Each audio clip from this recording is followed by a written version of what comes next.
Amazing segue. Amazing segue. Are you guys ready for our last performer? Our final performer. That's right. Is one of the co-creators of The Daily Show. She has a book called Liz Free or Die. Ladies and gentlemen, Lizz Winstead!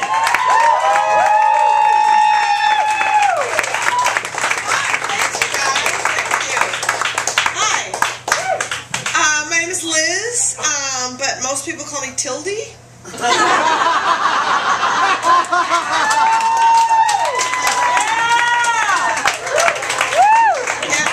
I'm 51, and I sat back there and went, wow, am I truck stop 51?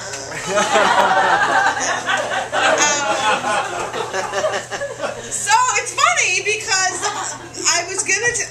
I'm torn because I have a couple of New York stories, many, because I moved here in 1990, August. So I beat Christian by a year. And it's funny how when people move here, everybody complains about how New York has been gentrified constantly. It's just ongoing, and it gets nauseating for a while. And St. Mark's is sort of the epicenter of gentrification, where you walk down and you go, wow, you know, things that you love that were there are no longer there. Like my favorite abortion clinic's now at Chipotle, which is one of the things that can happen where you're like, wow, it's a bummer. But when I moved here, it was like pre-internet, which is so weird. And so Victor, I'll kind of combine maybe the two if I can. I don't know if I can. But I'll just tell some stories and then sing, right? You know, we're in the basement, right? So when I moved here in 1990, I had come out of a really shitty relationship. I'm from Minneapolis originally. Woo! Yeah. Thanks. Have you heard of it? Are you from there? Yeah. Yeah? What? Yes, I'm from Minneapolis. You are? Where? I used to live in North Minneapolis and then South Minneapolis when I was in high school and college. Well, that's great. Because that's what you say. I was from North Minneapolis and South Minneapolis. Usually you give me, 50th in York. They hone in because no one ever leaves, except we left. But usually people don't. So, horrible relationship when I got here, and I had a friend who decided that I should be set up on a blind date, which, do blind dates even happen anymore? Yes. Do they do? Because I just assume people go to the machine and find someone on one of those, and Christian mingle. Sometimes I just want to go on Christian Mingle and pick up guys and blow them and photograph it and just send the photos on a website. It's like, hypocrite dating Christians. Just like, I would gladly take it for the team just to suck off all these fucking, just self-righteous assholes. But I'm busy, so I don't have time. So anyway, those commercials, honestly, too, it's like, if it wasn't for God, I would never find, it's like, what the fuck is wrong with me? Anyway. So, my point, I never talk about dating, really, either, so I usually talk about politics, so this is sort of uncomfortable. I'm not in my wheelhouse at all tonight, talking about personal things and then singing a thing. So, I know, but I'm getting to a story. So my friend says, you really need to go out and get over Dave, and it's a thing, and you should, he's a 6th Dave I dated, and I know I did a lot of Daves, and my mom, this guy was from Waterloo, Iowa, and everyone called him Dave from Iowa, and my mom thought his last name was from Iowa, like Fromioa. Like, no, his name is Dave Ferris, Mom, he's from Iowa. Oh, Christ, is that right? So anyway, my friend sets me up with this guy, and have you ever been set up by a friend when you wonder what your friend thought of that guy and you? So I'm like, all right, I'll go. Why not?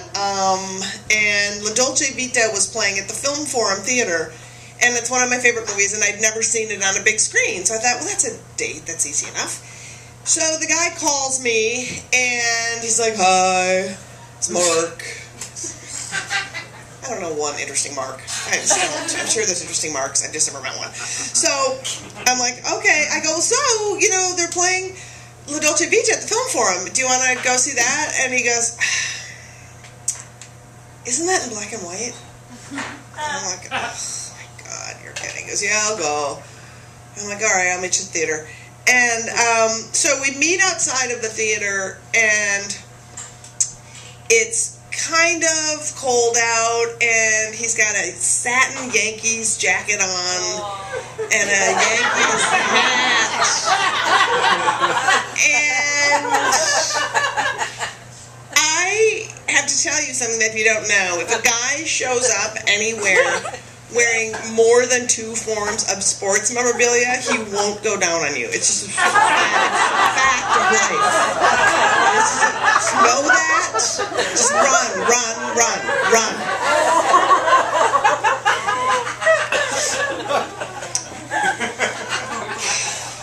So, good old Mark. We get in the theater, and I'm really excited, and they have popcorn with real butter, and it's freaking awesome.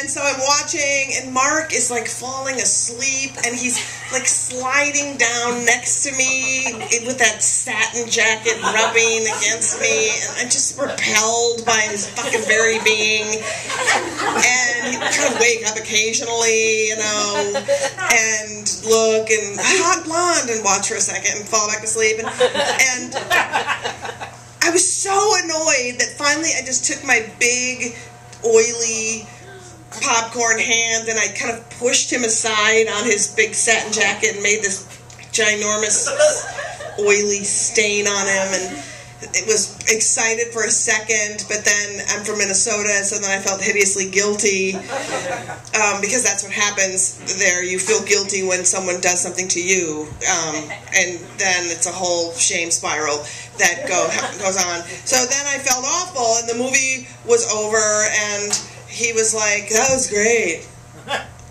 And I look at the stain, and I'm thinking, what the parts that you were awake for? What was great? And then I looked at the stain again, and then I felt awful that I caused the stain. So I'm like, oh gosh, can I take you for a drink? And as I'm saying it, you know, as you're saying it, you can't stop yourself. Like, why am I continuing this fucking evening? So I continued the evening by having a drink, and I said, and he goes, yeah, I like to drink, and I was like, I bet you do. He goes, oh, there's a great bar down here that, you know, I usually go out and watch the Yankees. And I was like, oh my fucking God. And so I go, okay, well, I'll take you for a drink. And so we walk into the bar, and it was back in the day when they just had one TV at a bar. Remember those days? There was just a TV, and not all the bars had them. And the game wasn't on. It was the first night of the first Gulf War. That was on the TV. And everybody at the bar is gathering around the TV. And you have to remember, the Gulf War was the first war that America watched a war happen to them in their living rooms or sports bar, right? And so I'm watching, and we're all watching, and everybody's staring, and there's like green lights, and all of a sudden these hot anchors appeared out of nowhere, and they were on roofs, and it was all very sexy, and they had these scarves around themselves, and they were talking, and there was graphics and a theme song, and I remember thinking to myself, are they reporting on a war or trying to sell me a war? Yeah. And at that moment, good old Mark goes, man, this is awesome. Sold. And then he was sold, and who knows, America was sold. And I just remember thinking, this is the beginning of something awful. And so I had another drink. And then another drink. And then he was staring at the TV, and I was like, am I going to blow this guy?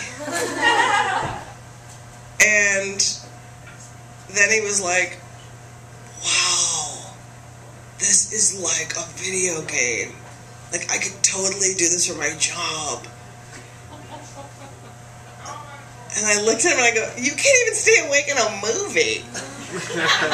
How could you fight in a war? And he goes, no one has to fight in wars anymore.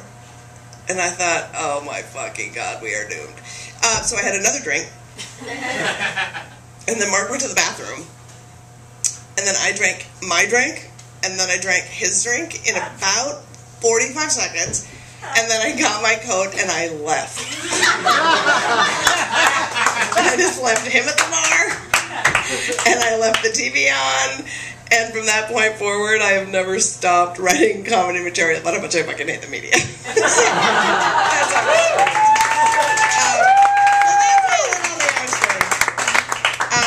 and then now I guess I will sing a song that has one line about New York. And I was like really paranoid about picking a New York song. For some reason, did you guys have a hard time? No, you guys are kind of thematic. But I didn't know what to pick.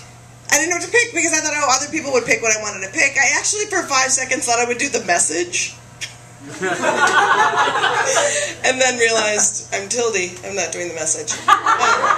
So I'll do, what do I hit? Okay. Oh, the start. You'll know this one. You'll sing along.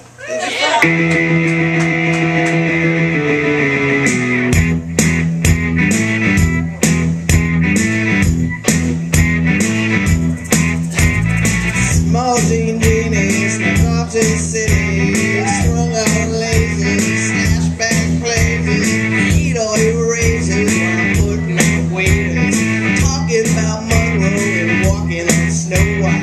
New York's a go-go, everything tastes right. Poor little Genie.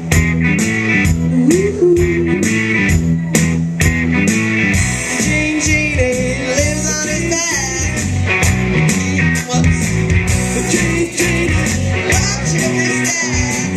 The child rages, screams and falls. The Genie, let yourself go.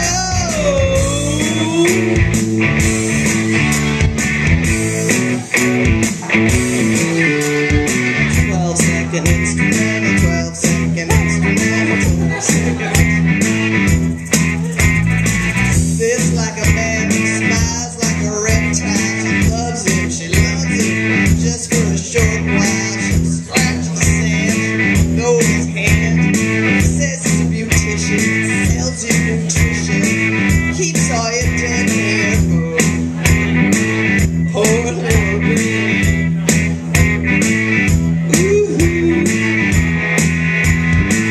The Genie lives on his back. The Genie loves chicken stacks.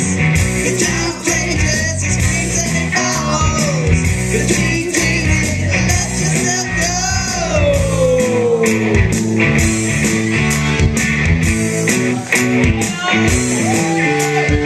There's another instrumental interlude, a lot of interludes.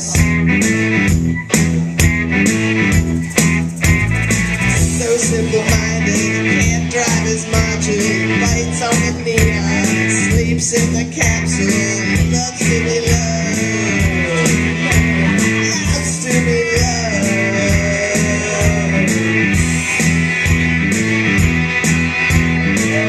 Now it's a 25-second instrumental. Feels like cheating. It's yes. I should have played the guitar part too. Till the